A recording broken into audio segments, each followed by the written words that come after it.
little crooked again today. I still haven't moved the sticky thing on the back of my phone for my mount, but hopefully I will get that done soon, amongst the other million things I need to get done, so that my phone can, the whole idea was to have it mounted so that I could record videos. So, I started recording before I was done smoking. Give me 1 second, please.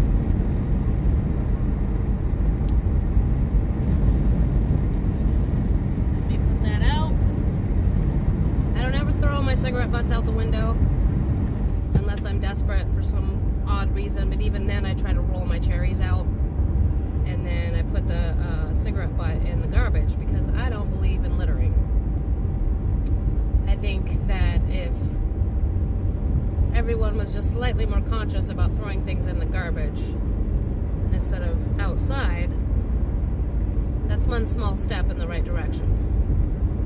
And then we gotta conquer our amount of garbage issues, because that's just out of control. But I'm not an activist. I'm not like super into knowing about things like that, but I do know that I can do my part, and I try to do my part as little as it is, reduce waste and not litter. And reuse things. I like to reuse things. If it can be reused to an extent, I will. I don't save everything though, because then I end up with so much clutter, it's not even funny. I tend to be kind of a slight hoarder anyway. Anyway, hello, sorry. I actually wanted to do a video about a conversation that came up at work the other day that I was having some thoughts about. So, I watch a lot of videos about raising your vibration, raising the consciousness, becoming self-aware, self-discipline, all that kind of stuff.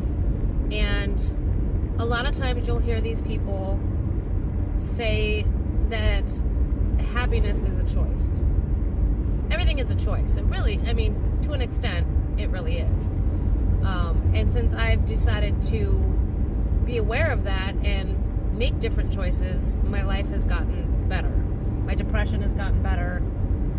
My anxiety had gotten better, but right now it's due to the stress level I'm under, it's kind of doing its own thing. But I've also learned to ignore it.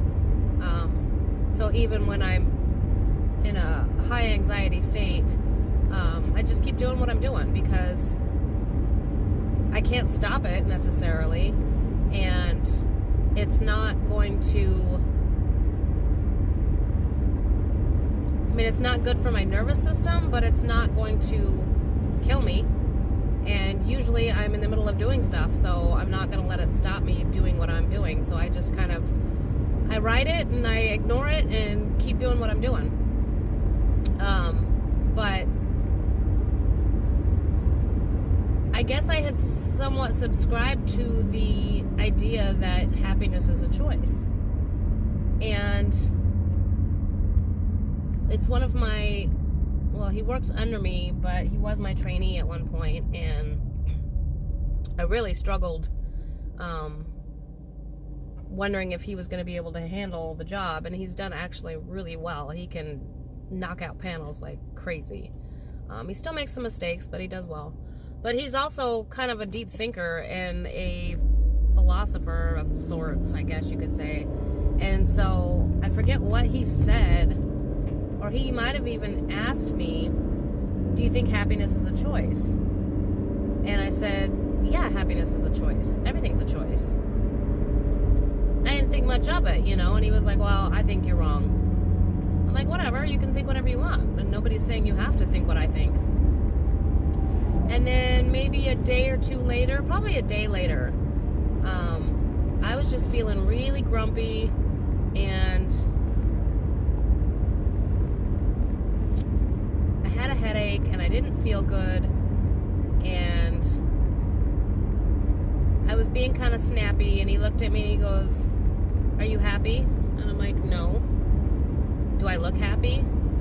He He goes, oh, but I thought happiness was a choice. And my brain went, oh, I did say that. And I'm like, well, could I choose to be happy right now? And the answer was no. I didn't want to be happy in that moment. I didn't want to flip a switch. I wanted to be grumpy for the moment. I didn't feel good. And that was the extent of it. Like, I didn't feel good. I'm not going to pretend to be happy when I'm not. You know, and so that makes me think, you know, maybe there needs to be some conversation and some videos saying that, you know what? Yeah, happiness is a choice in a lot of situations, but that doesn't mean that you have to make a choice to be happy all the time. That's not normal. That's like positive thinking all the time. It's not normal. It's not part of our human brain. It's not our genetic makeup. But it's what you do and how you allow your thoughts to go when you're not feeling happy that is important to me. So him saying what he said made me realize that I was probably being a little more grumpy or snappy than I needed to be, but I didn't necessarily feel like I needed to flip a switch and be happy. I just needed to control my tongue a little better and not be so grumpy. So I just wanted to say that, and I think that also falls in line with anger. You know, everybody gets anger. We all need a way to blow off steam, and I find that a lot of people that I watch that have quote-unquote anger issues or get angry frequently, as I get to know them, I realize that they probably just don't have an outlet for their frustrations. They don't have somebody to talk to. They don't have somebody to vent to. They're not doing anything physically that can blow off that steam. And that's something that I would just like to point out for anybody that might need to hear it and be like, wait, I don't necessarily have anger issues or a bad temper. Maybe I just need an outlet. Maybe I just need a way to blow off steam. What would that look like for me? Wow, mind blown. You know, just, my husband likes to ride motorcycles. That's kind of his way of blowing off steam and not venting, but it makes him feel better, you know? So what is that for you? Is it a physical exercise of some sort? Is it jogging? Is it having somebody to vent to? Is it, you know, going out and having some drinks with some friends? Those are all ways that we kind of vent and blow off steam and let off some of the pressure. And sometimes we need to be reminded that we need to kind of schedule those things. You know, pay attention to check in with yourself. Are you feeling really pent up and really frustrated and really like ready to explode lately? Well, maybe you need to stop and take some time to do those things that help you blow off some steam and let loose a little bit and let some of the pressure up.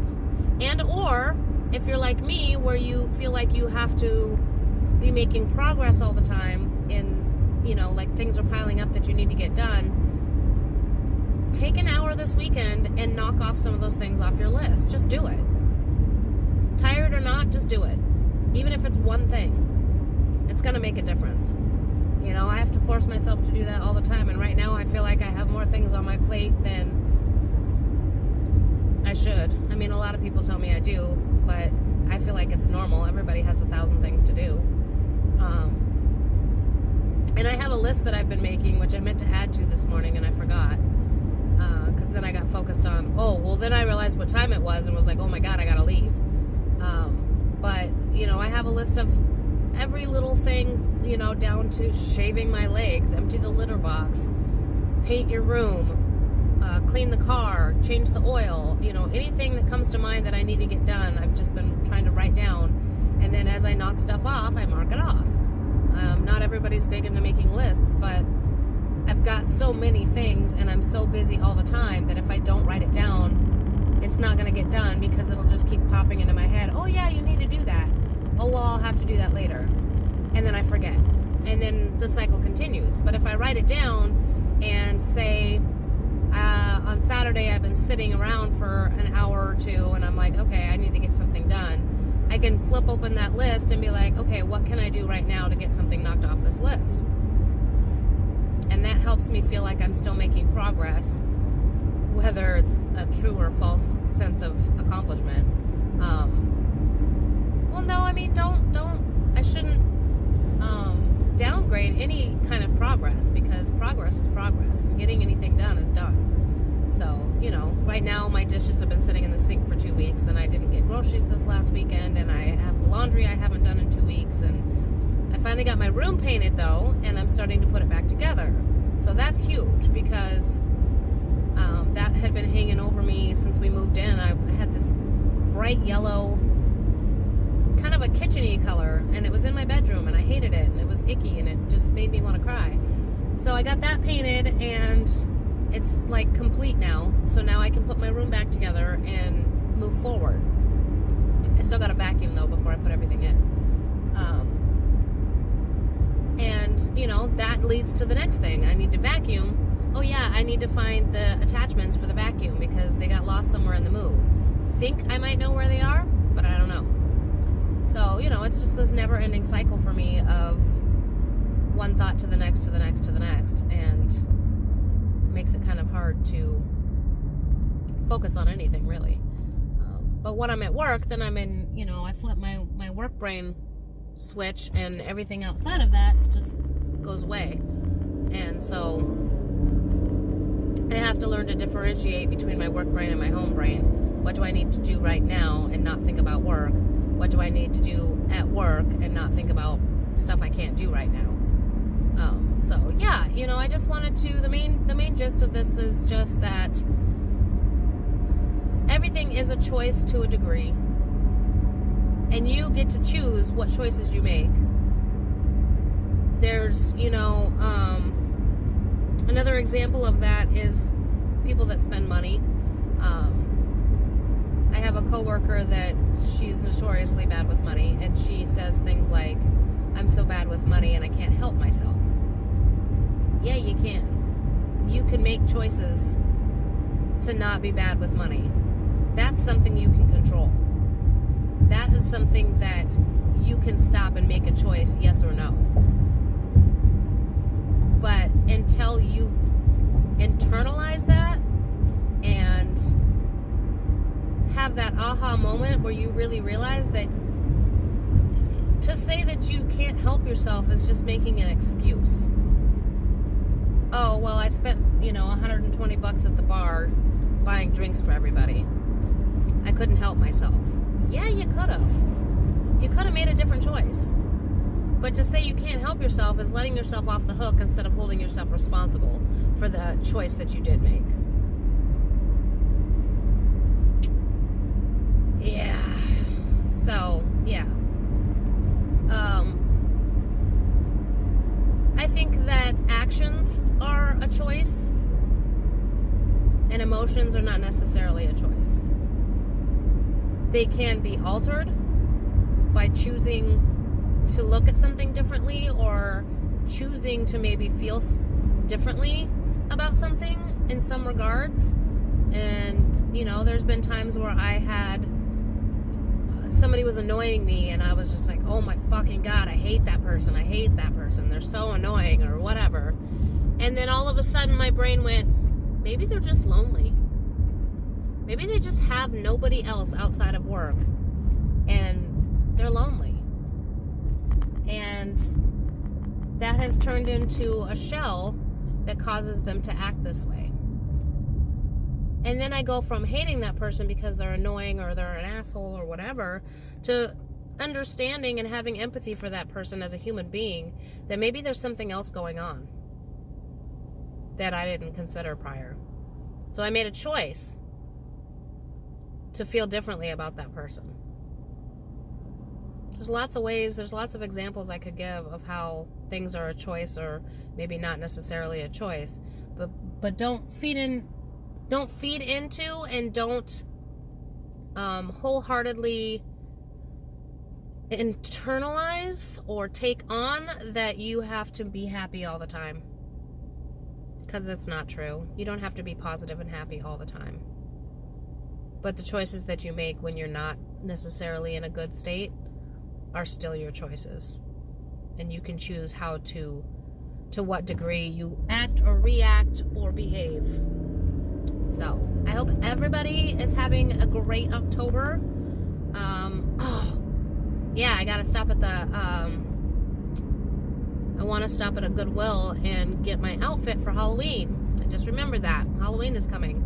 I also kind of wanted to decorate this year, but I don't have my shit together enough to have all the Halloween stuff out or put away, or not put away, but gathered and decorate. So it'd be kind of nice, but maybe at some point I'll get to that point where I can decorate for holidays again. So I hope everybody is having a great October. Today is a beautiful day. Today is Thursday, by the way, and I will talk to y'all again later.